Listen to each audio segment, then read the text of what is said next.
Good evening, and welcome to the Facebook Live. Um, you're here tonight with Robert Berk. I'm an OBGYN through the Capital Health Medical Group. We have offices in Bucks County, Mercer County, and Burlington County in Pennsylvania and New Jersey.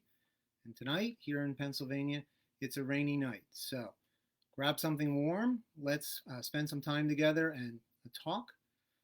At the end, I'll take some questions and let's see if we can share some information.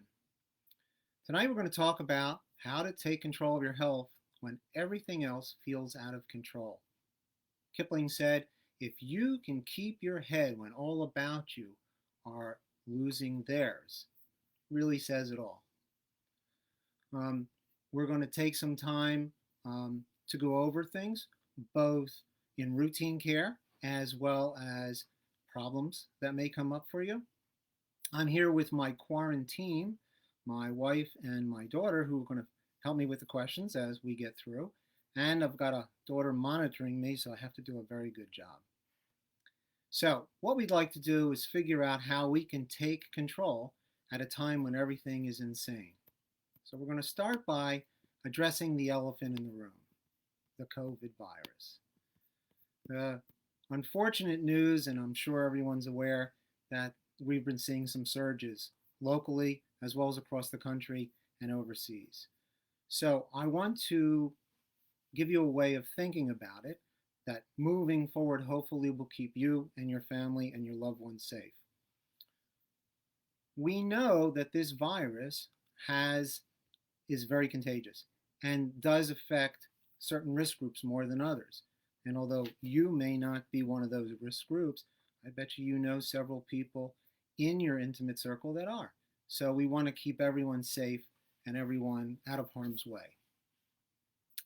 I like to say that the COVID virus, because it is so contagious, is analogous to that horrible cigar smoke that you sometimes are exposed to, that people are used to do at restaurants or enclosed spaces. You may have a relative who is a cigar smoker.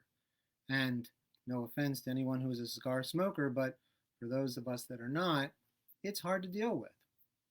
So here you are, minding your own business, and there it is, that cigar smoke.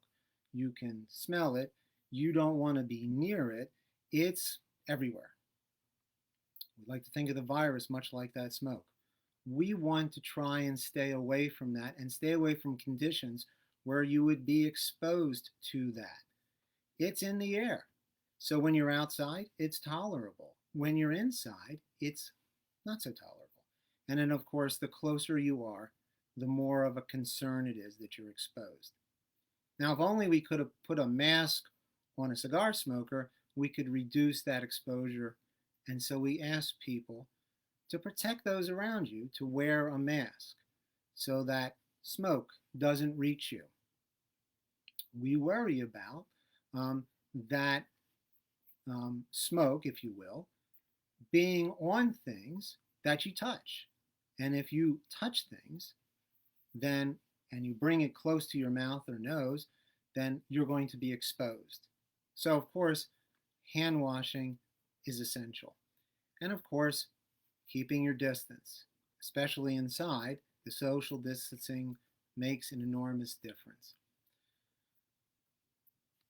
I'm an old school person, and when I meet somebody, I like to shake hands.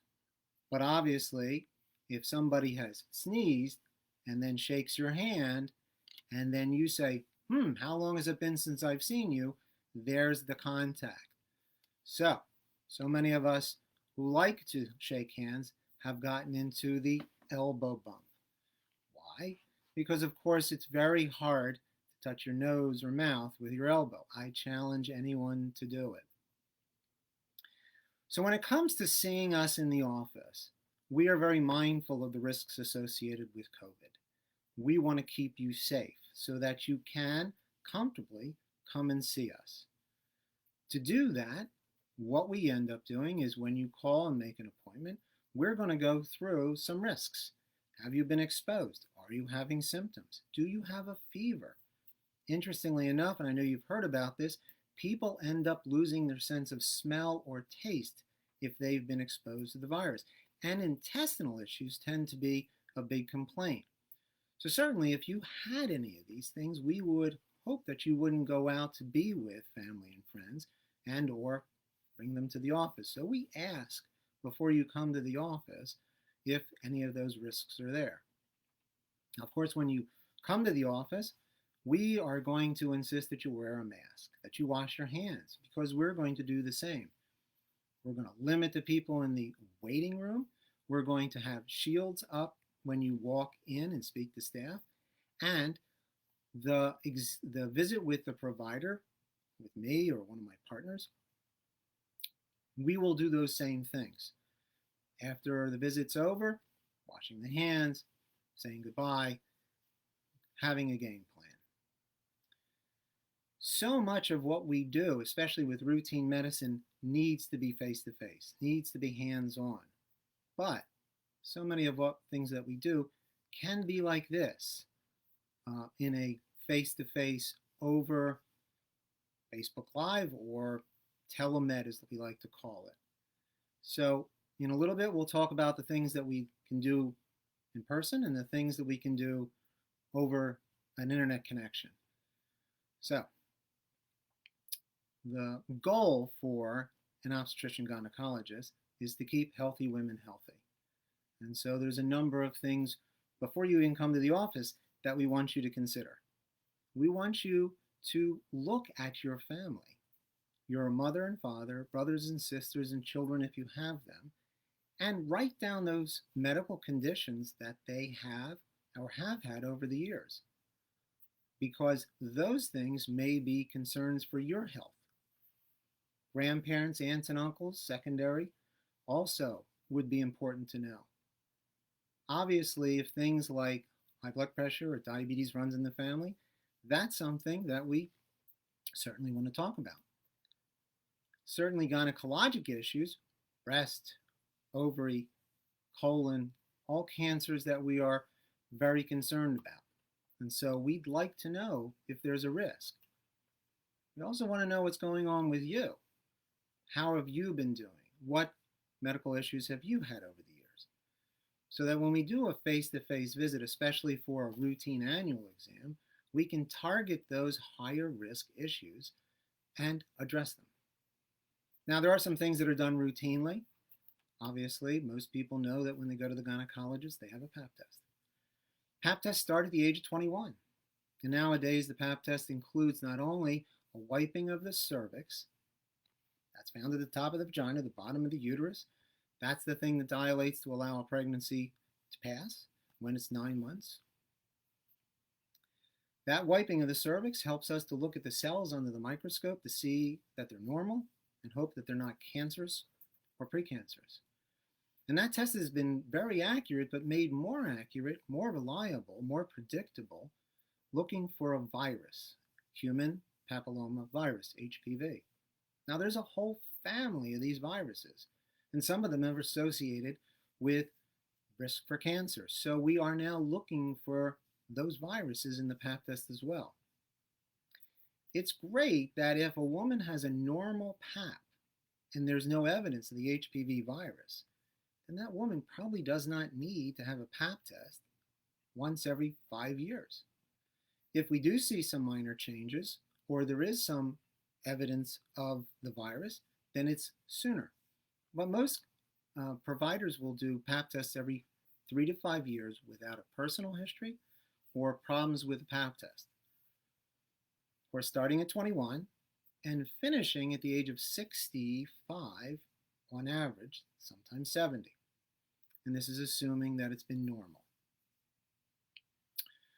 So you say, I have to do a Pap test once every 3 to 5 years if I'm normal. Why do I have to come in and see the gynecologist more often?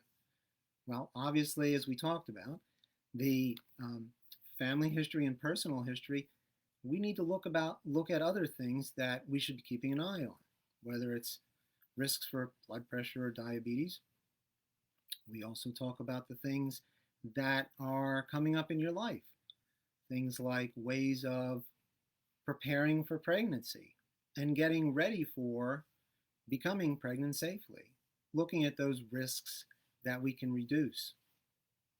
And of course, there's the other side of the coin, not becoming pregnant. How can we go over what you can do to protect yourself, prevent an unintended pregnancy until you're ready, until it's time to start your family? Certainly, as things continue and you go through a lifetime of periods, around 50 or 52, the periods tend to stop, and then the issues associated with lack of period or menopause tends to be a discussion that we have. And so here's an opportunity to talk about how to control those symptoms, how to protect yourself, and how to reduce risks like osteoporosis.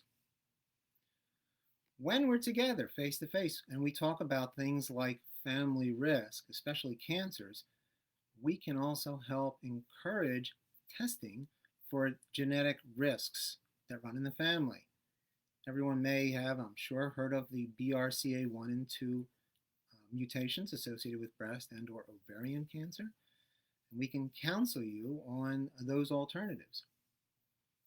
Certainly if things like irregular periods, heavy periods, pain with intimate relations, urinary leakage, those are also the things that we can do face to face and come up with a game plan. But we like when people come in every year. They come with questions. We try and look for potential concerns and reduce risks long term. Keep healthy women healthy. Now, interestingly enough, especially with the COVID in mind, many of those visits need to be face to face. We need to do an exam. We need to make sure the uterus, cervix, tubes, and ovaries are normal, the pap is normal, the breast exam is normal. But sometimes these things don't require an exam, and it's an opportunity to do a visit much like we're doing now, where it's an ongoing back and forth about what do I do with hot flashes and sweats because I'm over 50? What are the options to treat PMS? What are the options to prevent pregnancy, and how can I have a safe pregnancy? What are some of the things that we can do, like taking a vitamin containing folic acid to increase the health of the pregnancy? We spend a lot of time talking about quality of life issues, heavy periods, leakage of urine, and as I mentioned, hot flashes and sweats. Now, of course, this is not even to talk about pregnancy-related issues. The nice thing about our pregnancy care is that once you start in our office and we see you on a regular basis, some of those visits do not necessarily require a face-to-face visit. And so some of those things can be done over the telemedicine visit. And that's especially been helpful for women who are working from home or have younger kids who are doing school from home, either at-home teaching or a hybrid model. So the telehealth allows us to be able to do that, help moms do that as well. So when you're coming into the office, we're going over all these things. We're helping to direct what's the next step.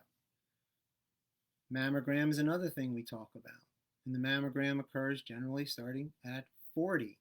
Now, of course, that's assuming there's no personal or family history. If there is a family history, then we talk about more aggressive testing as necessary. The mammograms nowadays are a little bit more thorough than what they've been in the past. In the past, it was an x-ray of the breast, and for those of you who have not had a mammogram, it can be a bit uncomfortable. The radiologist is going to take something that's normally very round and make it flat so they can see the breast as an x-ray. The improvement of the mammogram over the last several years has been the tomosynthesis 3D mammogram. So the good news is these mammograms tend to let us see more, let the radiologist see more. and early detection and ability to find problems even in the face of what would be very dense breasts, very helpful. It still requires the breast to be thinned and flattened to be able to get an accurate picture. And as I say, that starts generally at 40, although it's certainly recommended by 50, and on a regular basis thereafter, so probably close to 80.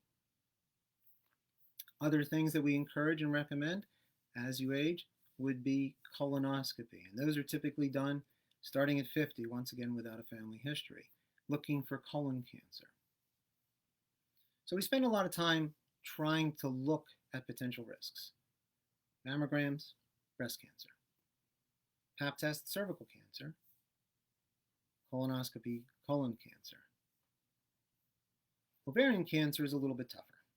Now, unfortunately, that's harder to diagnose, but less common, fortunately, 1 in 70 risk for women as opposed to 1 in 7 and 8 for breast cancer. Still, an exam involving a pelvic exam, checking for the ovaries, whether it be size or tenderness, can help identify if there's a potential concern. So the name of the game is to take control of your health by coming in to see us, or at the very least contacting us, so that we can talk about some of these things that we can do. We want to improve the quality of life. At the end of the day, we want you to stay healthy.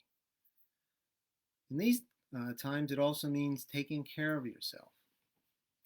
Many take care of their family, the intimate family or extended family and friends, but need to take time for yourself. So we certainly encourage things like smoking reduction, regularly scheduled exercise, eating clean, stress reduction. All right, last pitch before, in a few minutes, we'll get to questions. I'm going to make a pitch for the flu shot. Time of the year where everyone should get a flu shot, especially nowadays with the COVID virus such that it is. Primary care physicians, local pharmacies, many of the hospitals, please consider getting your flu shot. Certainly if you're the very young, the very old, pregnant, absolutely recommended, safe in pregnancy, to protect you at a time where we all have so many issues to be concerned about. Now that's a brief overview, many of these things I'm sure you already know and probably already doing. But I think it's important that you tell me the kinds of things that you'd like to talk about. I think we're a pretty intimate group tonight, and there may be some questions that I can direct towards you rather than continuing to go on about what's possible, what we can do. One other thing before we get to the questions, I do want to just also put out there that one of the things I hear about in the office a lot, especially as a woman ages, especially after children, is urinary concerns, whether it be leakage or urgency. And I please ask you to speak to your provider, speak to us about alternatives so you just don't have to live with it. Unfortunately, most women feel that they're the only one with this concern, and I can tell you, you are not alone. So let's have a conversation about that. Even if it's over telemedicine, we can talk about some of the things that can be done to reduce the symptoms. Anyway, let me open up the questions to you all, and let's see what you're interested in. Does anyone from my quarantine have a? I saw one question come in. Would you like me to read it? Please. One person asks, I'm not sure what will be covered by my health insurance moving forward. Should I get an IUD now? Wow, it's a great question. Contraception. Obviously, we deal with pre-pregnancy care, and we talk about how to stay healthy for pregnancy. But if you're not ready for pregnancy, then let's talk about some of the options. Many of which many people on board will know about, but specifically the IUD. Not wanting to make this a political discussion, We don't know what's going to be coming up in the future, whether contraception will or will not be covered, but it will be available.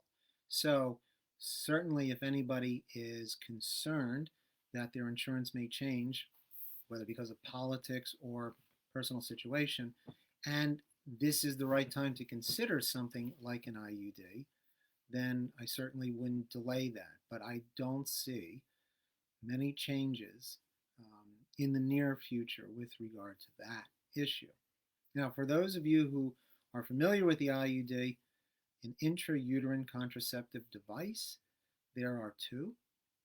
It is a T-shaped device that is placed into the cavity of the uterus through the opening of the cervix during a pelvic exam in the office. It provides protection against pregnancy for either 5 or 10 years, depending on which one is chosen. One of them is non-hormonal, that's a 10-year. One is 5 years hormonal, which locally treats the lining of the uterus and has the advantage of a lighter period. Both have a less than 1% failure rate. And it's a nice alternative because you don't think about it. You set it and forget it, as those infomercials used to say with some of the things they'd sell on midnight television. You don't have to worry about forgetting the pill. You don't have to worry about finding the contraceptive device. So it is a nice option and one that we offer. How about some other questions?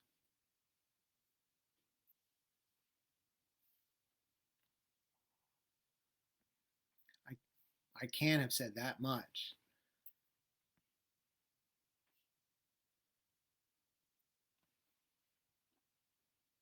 No questions, huh? Wow. I may have to start singing. No, you don't want me to do that. All right. Let's talk a little bit about telemedicine. How would you arrange a telemedicine visit? Let's do that.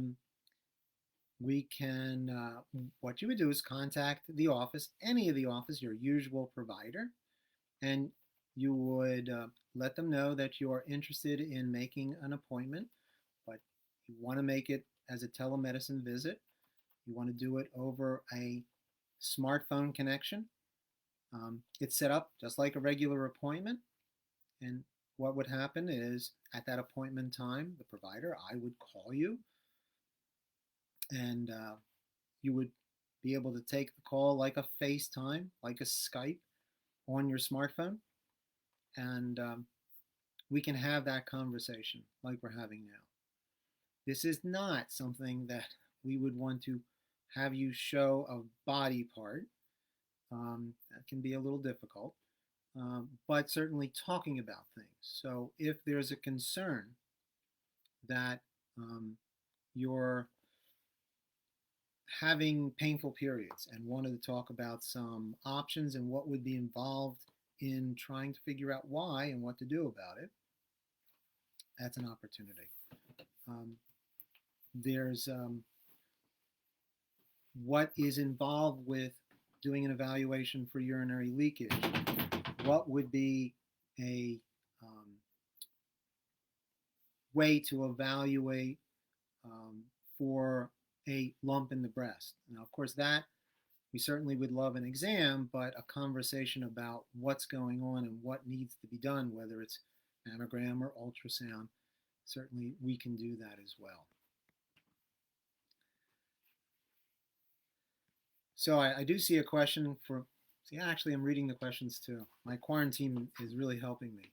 So Miranda wants to know, what advice do we have in building healthy routines like exercise and eating, since we're spending so much time at home? So that's a great question.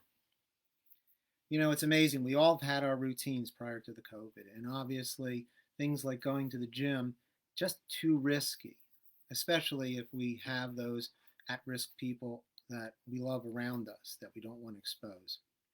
It is amazing how much can be done through video connections, through YouTube.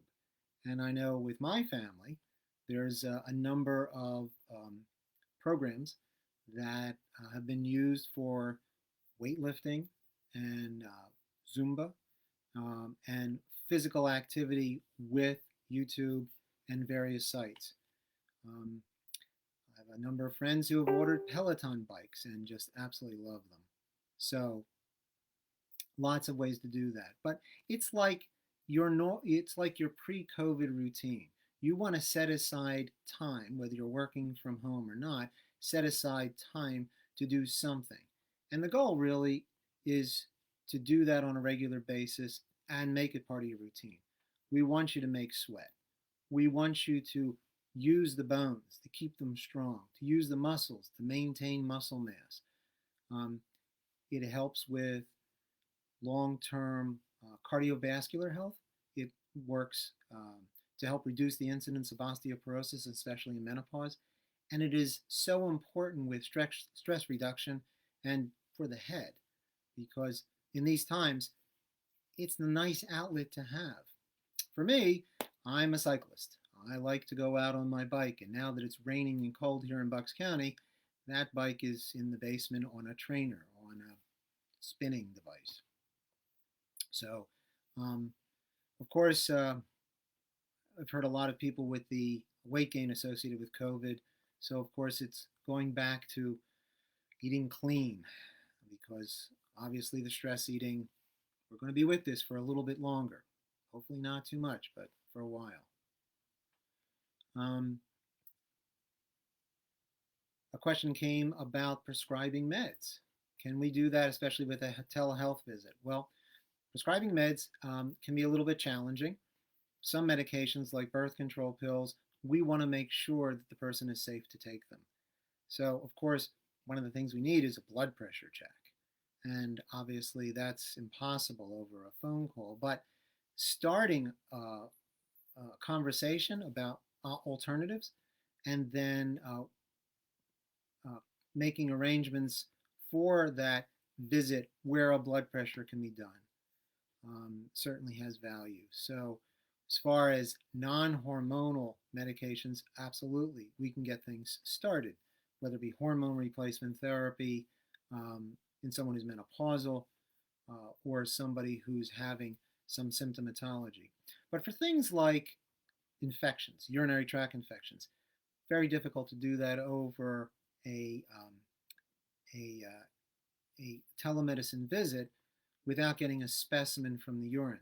So to balance that, we have a conversation, see if there's a risk for things like a urinary tract infection, send the prescription directly to the lab, which we can do without having you pick it up, go directly to a lab, electronically sent, have you on your way to the pharmacy to pick up the antibiotic, give them a sample that we can make sure you're on the right medication, the right antibiotic, and save you from the necessity of going to the office. Still, there are a lot of things that feel like a urinary tract infection that are really not.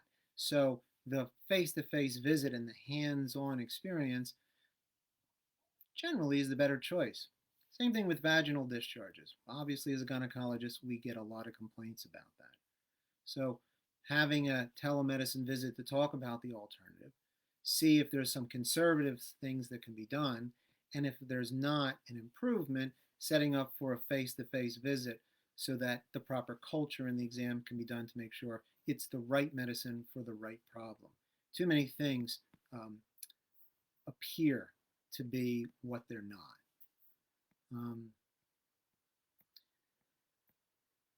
So, question, how can I support family members like a cousin who just had a baby at a time where visiting puts people at risk? Well, you know, it's a real question about developing, as we talked about before, a quarantine. The people that are going to be helping with care of a newborn or care of a family member, a parent or grandparent, should be sensitive to the risk exposure they have for the rest of their days and weeks.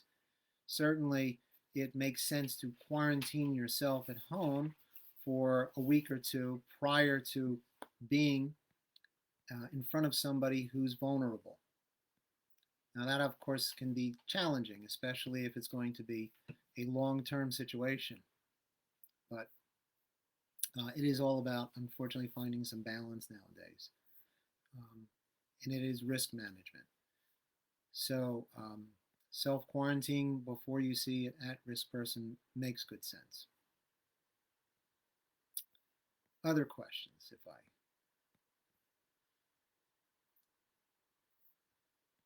Ladies, anything on quarantine?